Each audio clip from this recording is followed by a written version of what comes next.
Well, he took golf from private country clubs to the people and became a champion in the process. Arnold Palmer died Sunday at 87. When you walk up the 18th and you get an ovation like that, I guess that says it all. Son of a greenskeeper, Palmer's rise to fame coincided with the rise of television in the 1950s, popularizing the sport. During a half-century on the greens, he won more than 90 championships, 7 of them majors. Palmer was also a pilot, a businessman, and a philanthropist. He died at a Pittsburgh hospital after suffering heart trouble. Joining me now in studio is Golf News Now editor and president Ian Hutchison. Ian, good morning. Thanks for being here. Glad to be here, Marcia. He was referred to as the king of golf. How did he ascend to the throne? I think he was born into it, to be honest. You talk about Arnold Palmer actually being royalty. He was royalty in the sense that he came from nowhere. He was the son of a greenskeeper in Latrobe, PA, and he often said, if I wasn't good to people, I had that beat into me by my dad. You know, because he was a very humble man.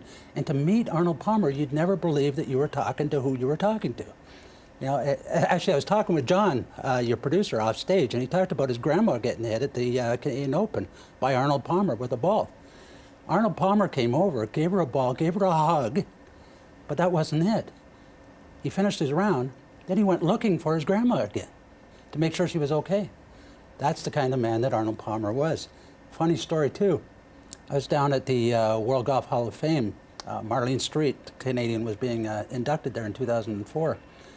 Earlier that year, I had been at the 100th anniversary for the Canadian Open. And I just happened to be chatting with Arnold Palmer there. And somebody took a photograph, which I wanted, obviously. So I got a copy of the photograph, and I had put it in my briefcase. I'd taken the briefcase down to St. Augustine for the Golf Hall of Fame induction. Arnold Palmer walked in, and he was talking to Sandra Post, the Canadian golf legend as well. So I got talking to him about the photograph that was taken and that I saw in my briefcase, not even expecting anything to happen. And he says, well, what are you waiting for? He says, go up and get it. He says, I'll autograph it for you. And he said, what would you like on it? And I said, hey, Ian, thanks for the tips, Arnold Palmer. He was going to write it. I said, no, I was just kidding. You know? But he was willing to write it. I wish you brought it here today to show us. That's great. Break down his golf game for us. What made him such a great player?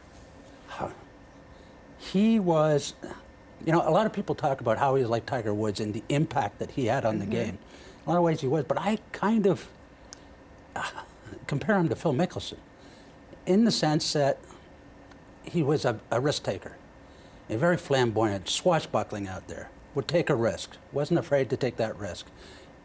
And it hurt him a few times as well. But he was that real gambling guy. And I think that was part of his charm, to be honest with you. You know, walking down that fairway, he would look into a gallery and people often thought, hey, he's looking right at me. You know, Arnold Palmer wants to see me. That's what it was. But his actual game, you know, he had that strange swing. You know, they call it the corkscrew swing. You know, it was almost like a slap shot in hockey.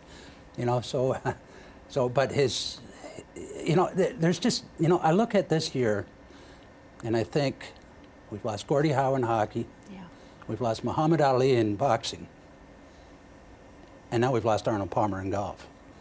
And with that, we're talking 3 icons. Some real greats, yeah. And we can't be accused of hyperbole in saying that.